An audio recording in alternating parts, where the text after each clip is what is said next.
ഇവളിതവിടെ പോയി. കള്ളിൻ്റെ കെട്ട് ഇതുവരെ ഇറങ്ങിയിട്ടില്ലെന്ന് തോന്നുന്നു. അയ്യോ എൻ്റെ അമ്മേ, അയ്യോ.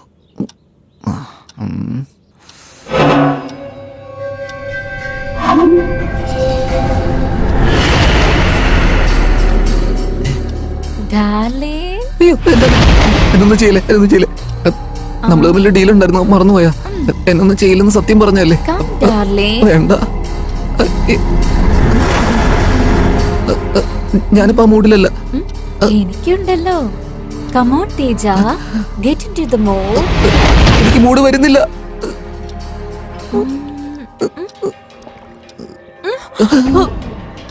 എന്താ പറ്റിയത്?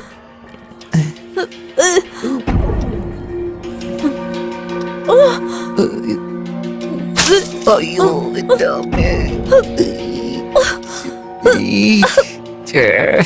ഡ്രസ്സിൽ തന്നെ ഛർദിച്ചു. തേജ, തേജ, എനിക്ക് എന്തോ പോലെ. തേജ തിരിച്ചു വന്നപ്പോ ഞാനൊരു മാതിരിയായി.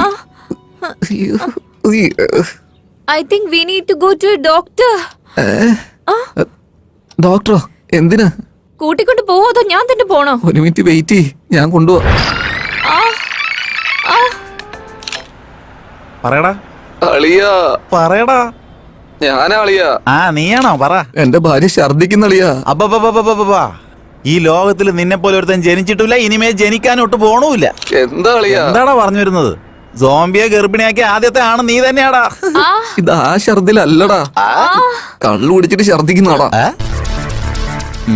സോംബിയും അപ്പൊ കള്ളു കുടിക്കുമല്ലേ? Very good information. ഒരു നിമിഷം ഞാൻ എഴുതി വെച്ചോട്ടെ.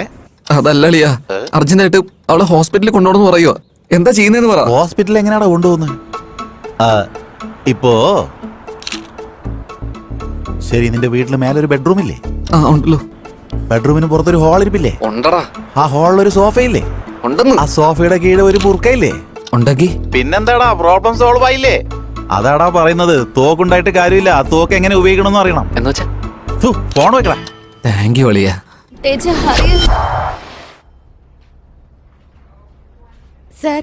സാറിന്റെ ബി പി കുറച്ച് കൂടുതലാ. നീ കുറച്ച് മാറി നിന്നാ നോർമൽ ആയിക്കോ. സാർ, എനിക്കിപ്പോ ഒരു ഡൗട്ട് ഉണ്ട് സാർ, ഒന്ന് ക്ലാരിഫൈ ചെയ്യാൻ പറ്റുമോ? എന്താടാ അത്? എന്തിനാ സാർ എപ്പോ നോക്കിയാലും ഈ പഴയ കണ്ണ് തുടയ്ക്കാൻ പറയുന്നത്? നീ അത് ഓർത്ത് വെച്ചോ, ബാക്കിയല്ല ഞാൻ പിന്നെ പറഞ്ഞുതരാം. ഓ, പേഷ്യൻസ് വരുന്നുണ്ട്, എല്ലാരും അങ്ങോട്ട് മാറ്. വന്നോളൂ, ഇരിക്കൂ. എനിക്കെല്ലാം മനസ്സിലായി സർ. ഞാൻ പറയാം. ഇത് നിന്റെ ഗേൾഫ്രണ്ട്. നീ അവളെ ഗർഭമാക്കി. അവളുടെ വീട്ടുകാരെ അറിയാതെ ഞാൻ അബോർഷൻ ചെയ്യണം, അതല്ലേ? സർ, ഇവളുടെ കല്യാണം കഴിഞ്ഞാണ് സർ. ഓ, അതാണ് ആവശ്യം. അവളുടെ കെട്ടിയനറിയാതെ അബോർഷൻ ചെയ്യണം, അല്ലേ? ഞാനാണ് സാർ ഇവളുടെ ഹസ്ബൻഡ്. ആണോ? അപ്പൊ നീ അറിയാതെ ഞാൻ ചെയ്തു തരാം. ഞാനത് പറയട്ടെ സാർ. പറഞ്ഞോളൂ, എന്താ വേണ്ടത് പറ. ഇവള് ഛർദിച്ചു സാർ. ഓ, അപ്പൊ അത് തന്നെ. നീ കൗണ്ടറിൽ പോയി 5 ലക്ഷം രൂപ അടച്ചിട്ട് വരും, ഞാൻ ഇത് നോക്കിക്കോളാം. സാർ, ഇത് ആ ഛർദിലല്ല, കഴിച്ചെന്തോ ശരിയാവാഞ്ഞിട്ടാ. ഓഹോ, അതാണോ വിഷയം? അത് നീ ആദ്യം തന്നെ പറയണ്ടേ? ഇത് ഇപ്പൊ തന്നെ ശരിയാക്കാം. ഇതൊന്നും ഓർത്ത് നീ വിഷമിക്കുകയേ വേണ്ട. കുറച്ചൊന്ന് മുന്നോട്ട് വാ.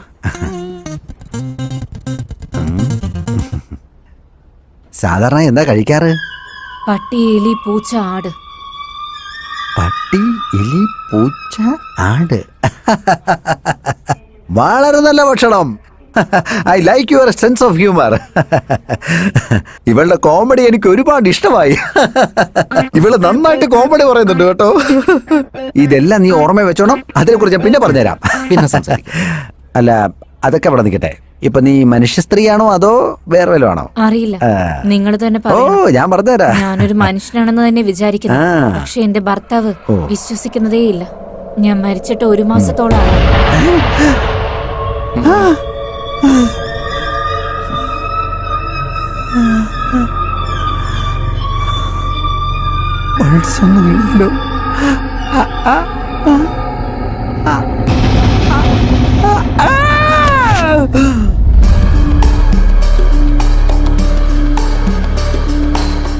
ഈ സോംബികൾ വീട്ടിലുണ്ടെങ്കിൽ പബ്ലിക്കിന് വളരെ ആവത്താ. അതുകൊണ്ട് അവളെ എത്രയും പെട്ടെന്ന് കൊല്ലുന്നതാ നല്ലത്. അവളെ കൊല്ലുന്നത് എങ്ങനെ? ആ ഫാദറിന്റെ പ്ലാൻ ഒന്നും വർക്കൗട്ടായില്ല. അതുകൊണ്ടാണ് ഹൗ ടു കിൽ സോംബി എന്ന വിഷയത്തെക്കുറിച്ച് നമ്മൾ യൂട്യൂബിൽ റിസർച്ച് ചെയ്തത്. ഒരുപാട് നോക്കി.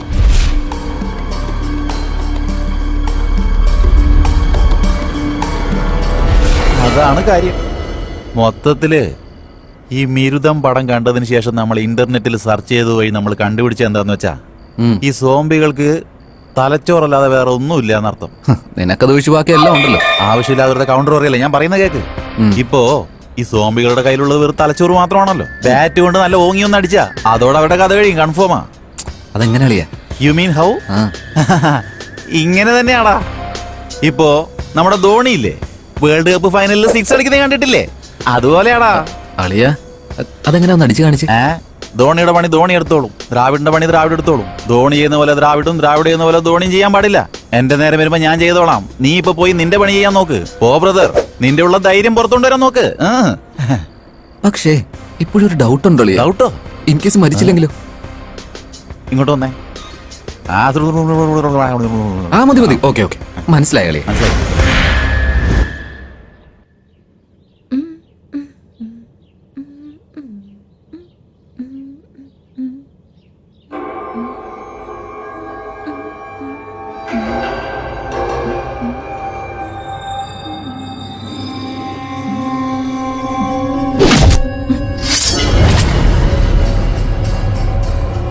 എന്തു പറ്റി ഡാർലിംഗ്? കൊതുക്.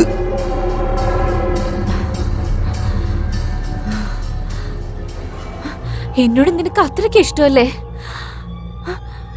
നിനക്ക് വേണ്ടി സ്നേഹത്തോടെ ഇപ്പൊ തന്നെ ജ്യൂസ് ഉണ്ടാക്കി കൊണ്ടുവരാം.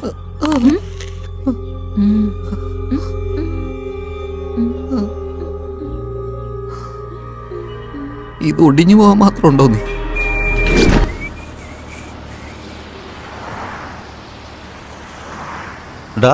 എന്താടാ മുഖം വാടിയിരിക്കുന്നേ?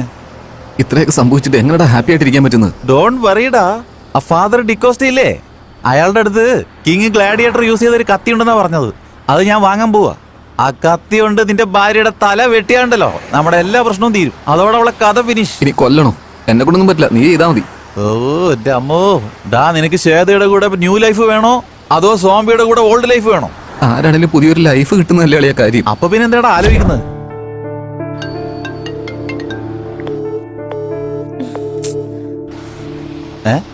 ആരാ? സോംബിയാണോ? ശ്വേത അളിയാ. എന്തിനാണോ സംസാരിക്കാതെ കട്ട് ചെയ്തത്? ഈ ടെൻഷനിൽ ഞാൻ അവളോട് എന്ത് പറയാനാടാ? എടാ ഞാൻ സിൻസിയർ ആയിട്ടൊരു കാര്യം പറയാം, നീ ശ്രദ്ധിച്ച് കേക്ക്. നീ ആ പെണ്ണിനെ വെറുതെ പറഞ്ഞു പറ്റിക്കല്ലേടാ. എനിക്കും അറിയാളിയാ, വേറെ എന്താ ഞാൻ ചെയ്യാ? എന്റെ അവസ്ഥ നിനക്ക് അറിയാലോ. ഇപ്പോഴത്തെ കണ്ടീഷനിൽ ശ്വേതയെ പറ്റി ആലോചിക്കാൻ പറ്റില്ല അളിയാ.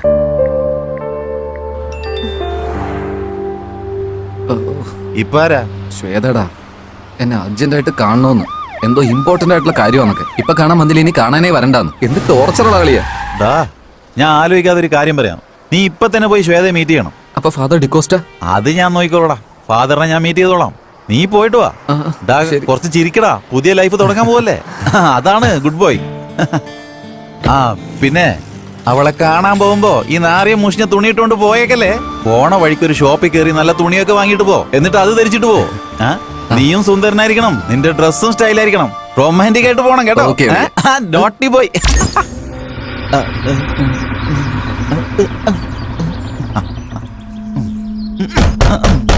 തേജ, തേജ, എടാ തേജ, കഥക് തുറക്കടാ. തേജ,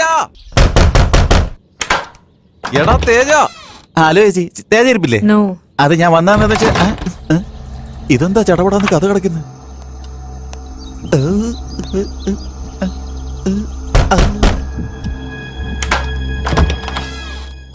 അവൻ എന്നോട് വരാൻ പറഞ്ഞിരുന്നു. ഇവളെ ഞാൻ അടിച്ചിട്ടല്ലോ. ഇനിയും കഥ തുറന്നാ ഞാൻ കാണിച്ചു തരാം. മാഡം, ശ്രുതി മാഡം, ഒന്ന് കഥക് തുറക്ക മാഡം. മാഡം കഥക് തുറക്ക.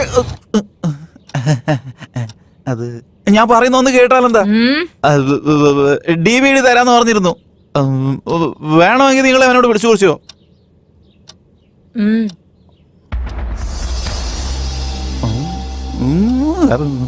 ആ DVD എല്ലാം പഴയതാ. ഉള്ളിൽ വന്നാ ഞാൻ വേണമെങ്കിൽ സഹായിക്കാം. ഒരുമിച്ച് ജീവിക്കുന്നത് കരുതിയിട്ട് പടത്തിൽ കാണാന്ന് വിചാരിച്ചു. ഇത് കലിയുകയല്ലേ, അങ്ങനെ സെറ്റ് ആയി പോയി മാഡം. അതിരിക്കട്ടെ, നീയും തേജയും തമ്മിൽ എന്താ ഇത്രയ്ക്ക് ഫ്രണ്ട്ഷിപ്പ്? വലിയ സ്പെഷ്യൽ ആയിട്ട്. അത് വന്ന് പിന്നെ ഫ്രണ്ട്ഷിപ്പിന് കണ്ണില്ലല്ലോ, അതിന് പെർഫെക്റ്റ് എക്സാമ്പിൾ ഞങ്ങളാ. വരൂ സിസ്റ്റർ, വന്നാട്ടെ, ഞാൻ DVD ഇട്ടുതരാം. അവിടെ ഇരിക്കുക കേട്ടോ. ഞാൻ ഒന്ന് ചെക്ക് ചെയ്തോട്ടെ.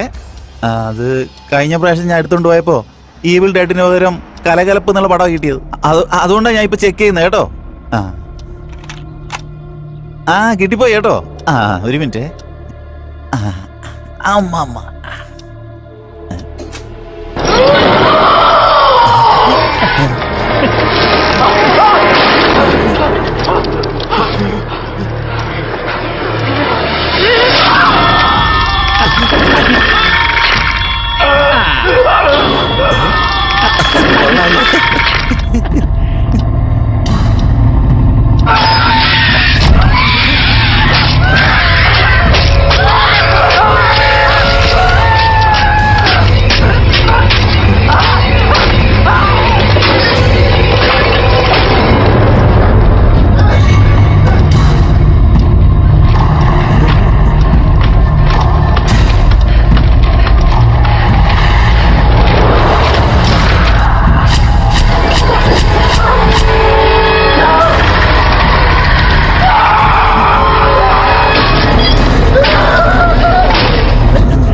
അവളെ പല രണ്ട് തുണ്ടായിട്ട്